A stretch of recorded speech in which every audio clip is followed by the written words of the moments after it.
Harga emas melonjak, grafiknya naik seperti roket yang tak peduli siapa yang tertinggal di bawahnya. Orang-orang panik, antrean di toko logam mulia memanjang, notifikasi marketplace penuh dengan kata sold out, dan di tengah hiruk-pikuk itu, ada satu pertanyaan yang jarang dibahas dengan jujur. Ketika krisis benar-benar datang dan uang kertas mulai kehilangan daya tawarnya, emas seperti apa yang benar-benar menyelamatkan lo? Batangan besar yang terlihat gagah di berangkas, atau kepingan kecil yang bisa bergerak lincah seperti recehan tapi bernilai? Kita sering diajarkan bahwa semakin besar emas yang kita pegang, semakin tinggi status dan keuntungannya.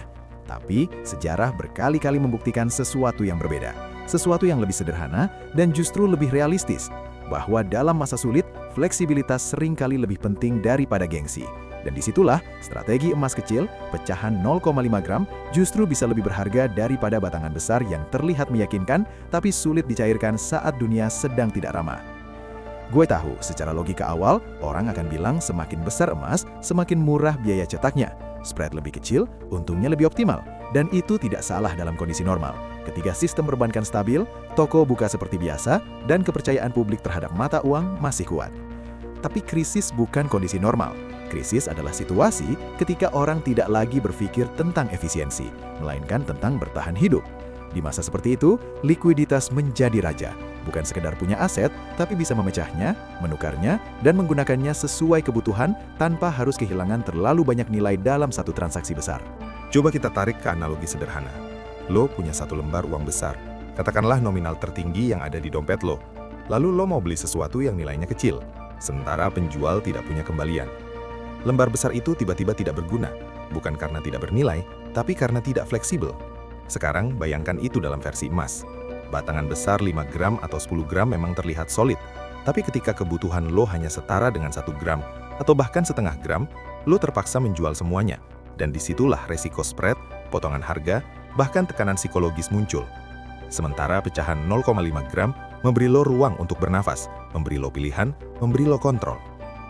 Sejarah krisis finansial global yang dipicu runtuhnya sistem kredit perumahan di Amerika Serikat pada tahun 2008 yang mengguncang dunia, menunjukkan bahwa ketika kepercayaan runtuh, orang mencari sesuatu yang bisa langsung dipahami nilainya.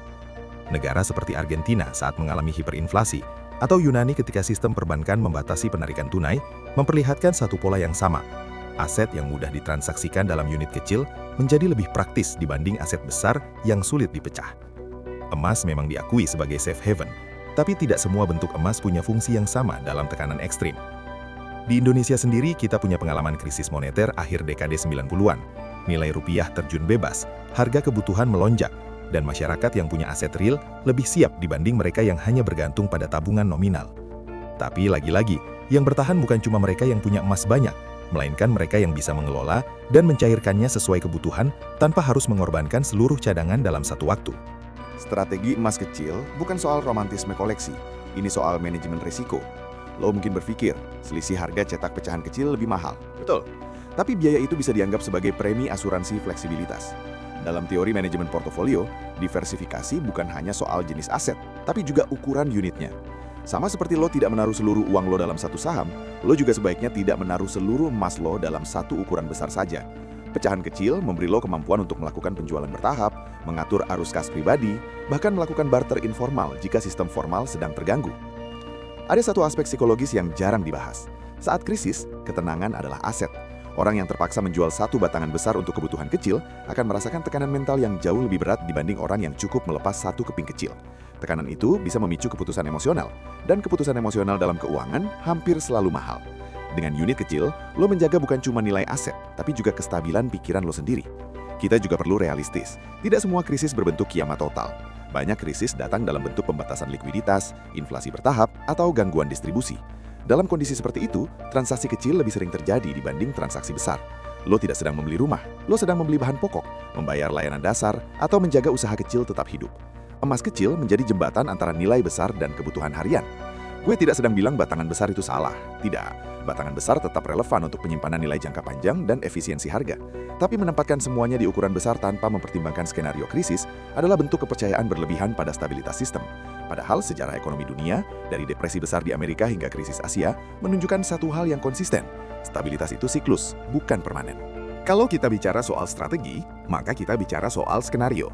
Dalam skenario normal, emas besar unggul di biaya. Dalam skenario stres, emas kecil unggul di fleksibilitas. Dan karena kita tidak pernah tahu krisis datang dalam bentuk apa dan seberapa cepat, memiliki kombinasi dengan porsi pecahan kecil bukan keputusan panik, tapi keputusan rasional. Sekarang mari kita jujur sedikit. Banyak orang membeli emas besar bukan hanya karena hitungan matematis, tapi karena faktor gengsi. Ada sensasi memegang batangan tebal, ada rasa aman melihat angka gram yang tinggi tercetak di sertifikat. Tapi krisis tidak peduli pada gengsi, krisis hanya peduli pada fungsi. Dan fungsi emas adalah alat tukar cadangan nilai, bukan pajangan ego finansial.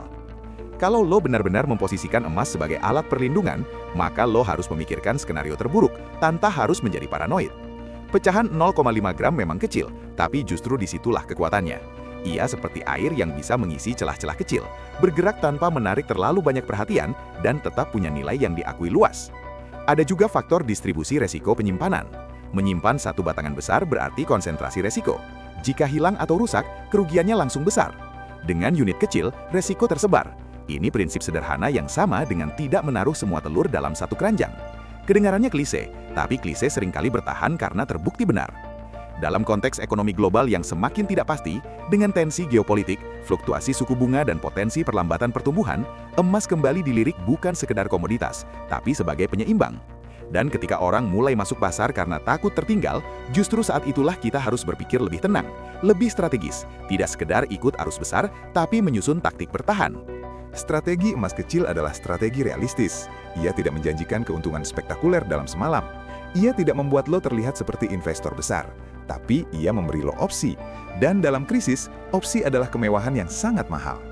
Jadi, kalau hari ini lo sedang menyusun rencana perlindungan aset, mungkin sudah saatnya lo berhenti melihat ukuran besar sebagai simbol keamanan mutlak. Keamanan bukan soal besar atau kecil, tapi soal bisa atau tidaknya aset itu bekerja ketika lo benar-benar membutuhkannya. Emas kecil mungkin terlihat sederhana, bahkan sepele, tapi dalam dunia yang bisa berubah cepat, yang kecil dan fleksibel seringkali lebih tangguh daripada yang besar dan kaku. Pada akhirnya, ini bukan soal memilih salah satu dan mengabaikan yang lain. Ini soal keseimbangan. Tentang memahami bahwa krisis menguji bukan hanya jumlah yang kita punya, tapi cara kita mengelolanya. Dan dalam ujian itu, strategi yang tampak sederhana seringkali justru paling bertahan. Kalau lo merasa narasi ini membuka sudut pandang baru, jangan simpan sendiri. Bagikan ke teman, keluarga, atau siapapun yang sedang menyusun strategi bertahan. Kita tidak bisa mengontrol kapan krisis datang, tapi kita bisa mengontrol seberapa siap kita menghadapinya. Tekan tombol suka kalau lo merasa diskusi seperti ini penting, dan subscribe supaya kita bisa terus ngobrol jujur, kritis dan rasional tentang uang, risiko, dan masa depan. Karena pada akhirnya, yang membuat kita tenang bukan seberapa besar emas yang kita punya, tapi seberapa matang strategi yang kita siapkan.